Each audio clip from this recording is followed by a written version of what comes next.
Hello friends, today we are discussing about the chapter 1 exercise 1.1 standard 10 maths. Friends, in this video we have discussed 1 to 7 all type of question with solution. So let's watch my whole video up to 7 question.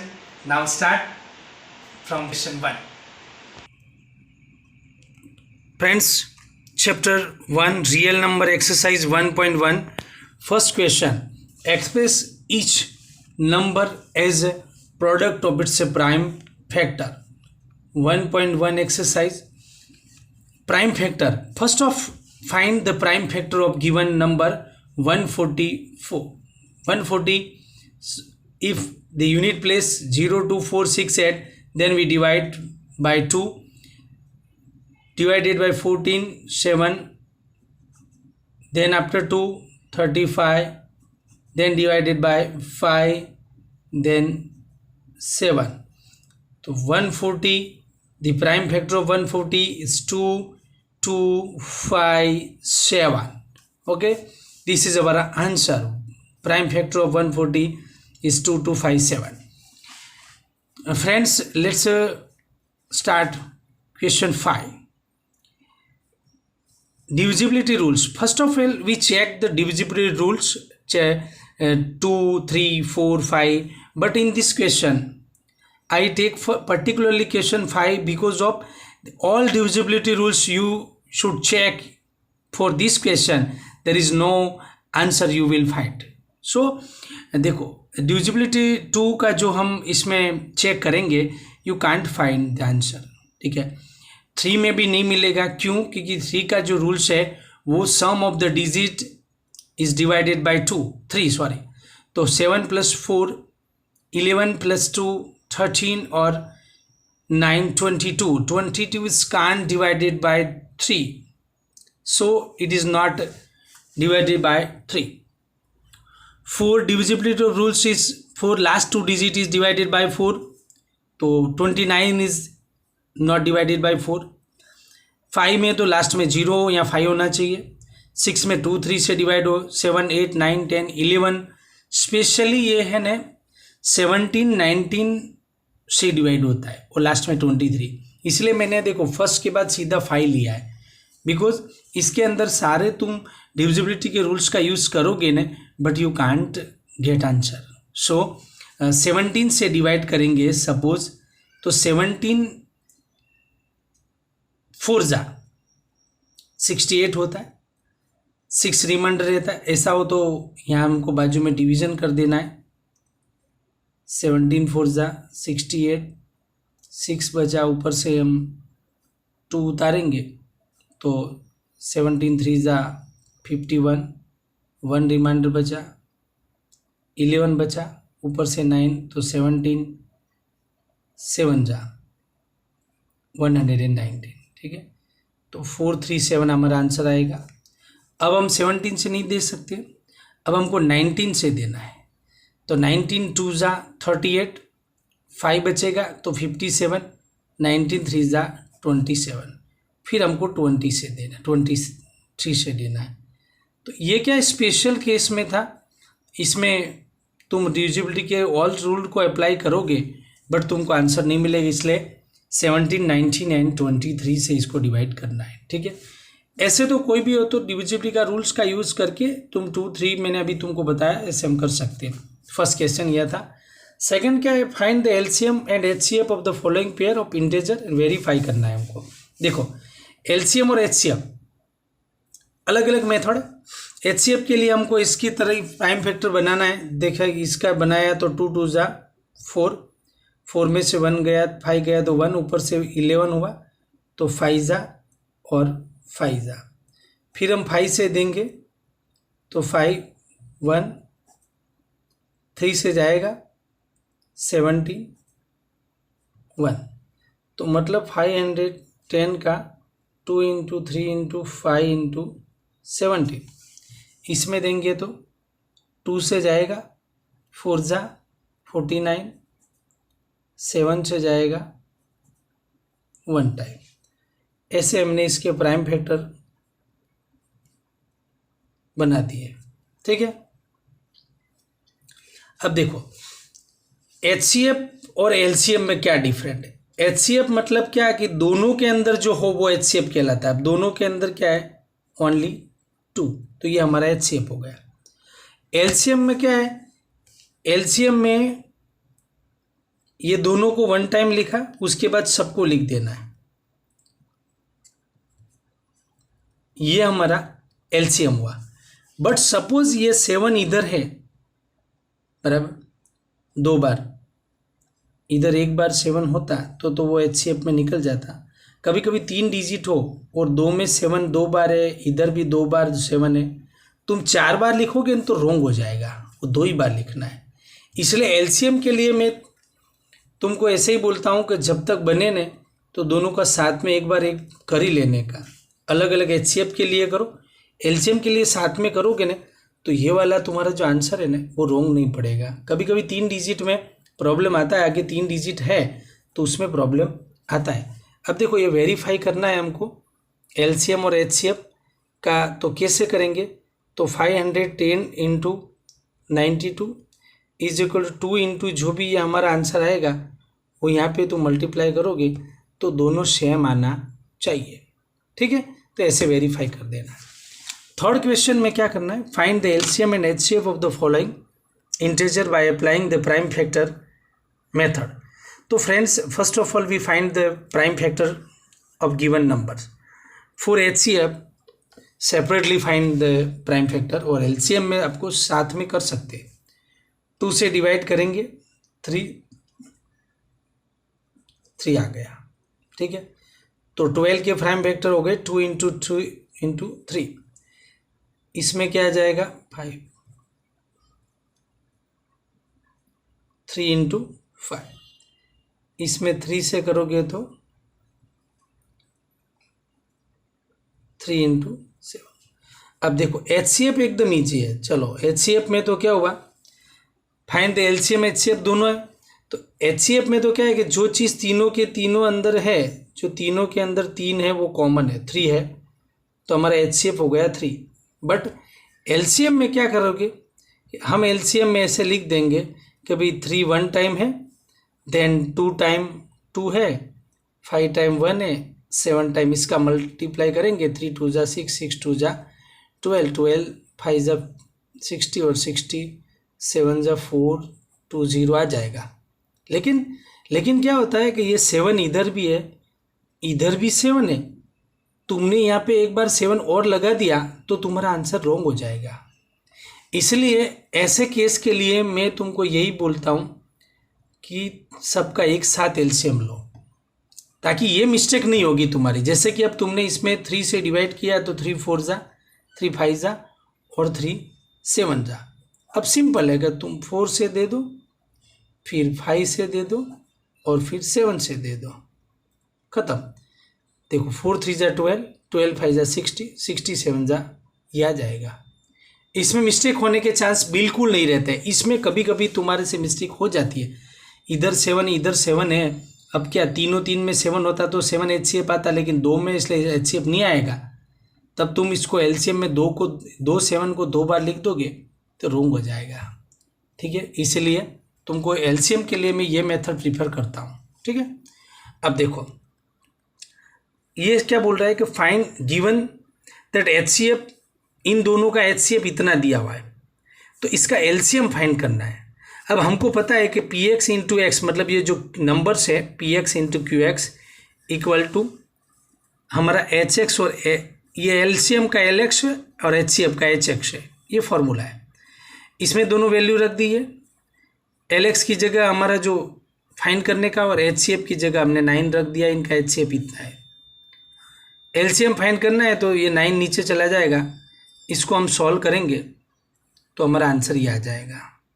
ठीक है, कुछ भी नहीं है, याद रखना है कि दोनों नंबर्स का multiply equal to LCM into HCF होता है। आगे भी हमने वेरीफाई करने का है सेकंड क्वेश्चन में, तो वही है, product of the 2 numbers equal to LCM into HCF होता है। ओके फ्रेंड्स, देखो 5 नंबर के अंदर क्या है, check whether 6n can be end with the digit 0 for any K natural number n। Friend, you know that if any number end with the digit 0, पता है ना, यू नो वेरी वेल, अगर कोई भी नंबर है उसका last number 0 होता है और उसका लास्ट डिजिट इधर, ये लास्ट डिजिट 0 होता है, 2 है, 3 है, 4 है, कोई भी लास्ट में यहाँ पे 0 होता है, वो हमेशा 10 से डिवाइड होता ही है। तुमको पता ही है कि 10 होगा, 20 होगा, 30 होगा, उसमें 10 से डिवाइड होगा, भले 1000 होगा, 10,000 होगा, लास्ट में 0 है वो 10 से डिवाइड होगा, बराबर।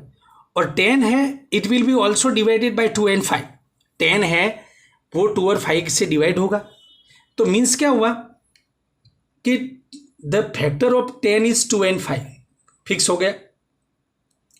देखो जिसके लास्ट में 0 वो 10 से डिवाइड होगा, 10 है वो 2 और 5 से डिवाइड होगा।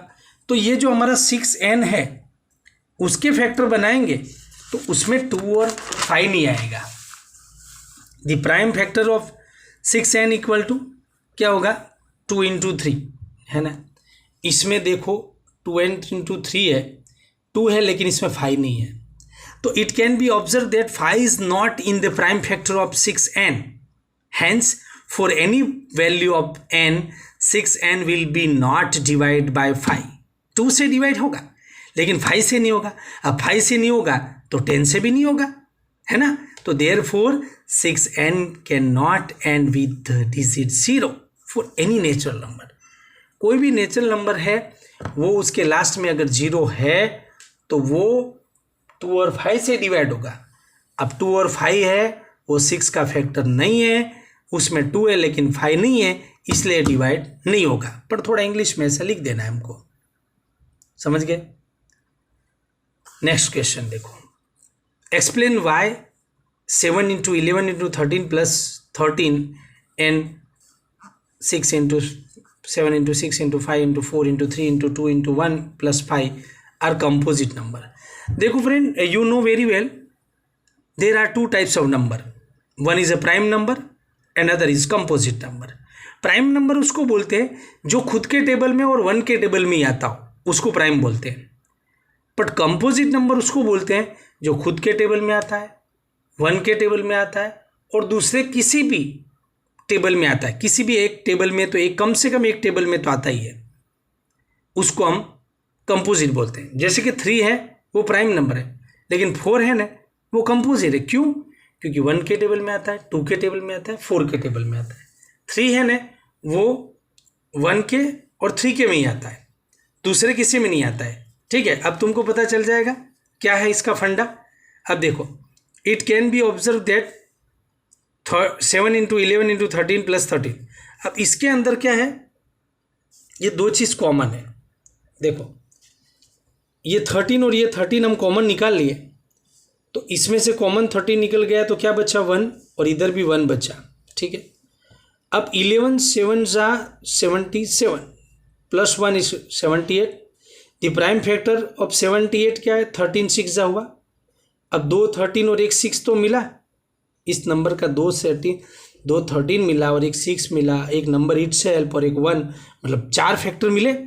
तो इसलिए हम क्या बोलेंगे, the given expression has a 6 and 13 as it's a factor, therefore it is a composite number. समझे, जिसके नंबर खुद इट सेल्फ होता है उसके और 1 होता है, उसके साथ साथ अदर कोई भी फैक्टर होते हैं तो it is said to be a composite number. ठीक है, otherwise it is a prime number. Now the second question था 7 into 6 वाला, तो उसमें भी देखो इधर 5 और इधर 5 कॉमन है, हमने 5 कॉमन निकाल लिया। तो अब देखो क्या बचता है, 6 7 6 4 3 2 1, इधर से 5 निकल गया तो 1। इस सब का मल्टीप्लाई 1008 होता है और प्लस 1, तो क्या बचेगा भाई, क्या आएगा इधर, एक तो 5 आएगा और एक 1009 आएगा। मीन्स कि ये दो तो फैक्टर हैं इसके, इसका सबका मल्टीप्लाई खुद एक ये नंबर्स आएगा, एक 1 आएगा, 5 आएगा, 1009 आएगा। देखो 1009 can not be factorize further, इसका आगे कोई फैक्टराइजेशन नहीं होगा, पर therefore given expression has a 2 factor 5 and 1009 as it's a factor, तो ये भी कंपोजिट नंबर है। ठीक है, समझ गए? कंपोजिट के अंदर क्या होता है कि दूसरे का फैक्टर होना चाहिए, मतलब दूसरे किसी के टेबल में आना चाहिए, उसको हम कंपोजिट नंबर बोलते हैं। खुद के टेबल में, 1 के टेबल में, और दूसरे किसी के और के टेबल में आता है उसको कंपोजिट नंबर बोलते हैं। अब हमारा लास्ट क्वेश्चन है, there is an circular path around a spot field. देखो एक स्पॉट फील्ड में तुमको बता देता हूँ इसमें क्या है। एक सर्कुलर पाथ है स्पोर्ट के फील्ड के चारों तरफ। सानिया और एक है, सानिया क्या करती है, इसको एक राउंड लगाती है, सोनिया और रवि। अब सोनिया क्या करती है, इसको यहाँ से राउंड लगाती है ना सोनिया, तो सोनिया उसको 18 मिनट्स में कंप्लीट करती है, जबकि रवि है उसको राउंड लगाएगा तो 12 मिनट में इधर आ जाता है। जब रवि यहाँ पहुँचता होगा तब सोनिया इधर आएगी। अब जब रवि दूसरा राउंड लगाएगा तब रवि इधर पहुँचेगा, तब सोनिया कहाँ पहुँचेगी, यहाँ तक पहुँचेगी। रवि जब तीसरा राउंड पूरा करेगा तब सोनिया इधर आएगी, बराबर, क्योंकि वो उसको 18 मिनट होते हैं तो 36 मिनट होगी किसको, सोनिया को। तब उसको 36 मिनट में 2 राउंड करेगी, तो रवि उस टाइम में 12 3 जा 36 मतलब 3 राउंड हो जाएगा। मतलब रवि के 3 राउंड और सोनिया के 2 राउंड कब पूरे होंगे, 36 मिनट में, तब दोनों यहाँ पे मिलेंगे। ठीक है, क्वेश्चन ऐसा पूछ रहा है कि उसको अगर 18 मिनट होती है, उसको 12 मिनट होती है, अगर वो बोथ दोनों एक सेम प्लेस से स्टार्ट करते हैं तो वो वापस उस स्टार्ट पोजीशन पे सेम पॉइंट पे कितने समय बाद मिलते हैं, go in the same direction, after how many minute will they meet again in the starting point. देखो सिंपल, इसका एलसीएम ही लेना है भाई हमको। LCM of the time taken by Sonia and Ravi completing 1 round of circular path respectly. ठीक है, तो LCM of 18 minute and 12 minute. देखो 18 का हमको फैक्टर बनाते हैं, तो आगे हमने बनाया था ऐसे ही बना देते हैं। 2 से देंगे तो 9, फिर 3 और 3 मतलब 2 3 3। 12 का देंगे तो 2 6 जा, फिर 2 और 3 मतलब 2 इंटू 2 इंटू 3। अब देखो एलसीएम के लिए ऐसा नहीं करना है, तुमको भले ऐसा पता चले कि भाई इसमें कॉमन को 1 टाइम लिख दिया, 2 इंटू 3 इंटू 2 इंटू 3 मतलब ये हो गया, बराबर 36 हमारा आंसर आ गया। ऐसा नहीं करना है, सीधा हमको 18 और 12 लिख देना है। देखो तुम 2 से दोगे तो 9 बार जाएगा, 6 बार, फिर 2 से दोगे तो इसमें नहीं जाएगा, इसमें जाएगा, फिर 3 से दोगे तो 3 3 जा 9 1 और लास्ट में 3, तो आ गया 2 2 जा 4। तो यही आया, 2 बार 2 और 2 बार 3 आया, 2 2 जा 4 4 3 जा 12 12 3 जा 36। इसमें तुम्हारे को रॉन्ग होने का चांस बिल्कुल नहीं रहेगा, इसमें कभी कभी हो सकता है। तो therefore Ravi and Sonia will meet at the starting point after 36। ये देखो लॉजिक भी है यार, वो 12 मिनट लेता है, वो 18 मिनट लेती है। अगर वो 12 मिनट में 3 राउंड करेगा तो 36 मिनट होगी, उधर 2 राउंड में 36, मतलब वो 36 मिनट बाद दोनों एक दूसरे को मिल जाएंगे स्टार्टिंग पॉइंट। ठीक है, तो फ्रेंड्स अब नाउ ये हमारा एक्सरसाइज 1.1 कंप्लीट हो गया। Friends if you are new in my channel तो please share and subscribe my channel. और नेक्स्ट वीडियो है 1.2 एक्सरसाइज, वो हम कल डिस्कस करेंगे। तो अगर तुम सब्सक्राइब किया होगा तो उसका नोटिफिकेशन आपको अपने आप मिल जाएगा। तो इस प्रकार से तुमको कुछ प्रॉब्लम है, कोई सम में पता नहीं चलता है, तो you can suggest on my channel by the comment box में अपनी कमेंट डाल देंगे। और तुमको कोई प्रॉब्लम है, कोई क्वेश्चन नहीं आता है तो उसको मुझे बताओगे। ठीक है।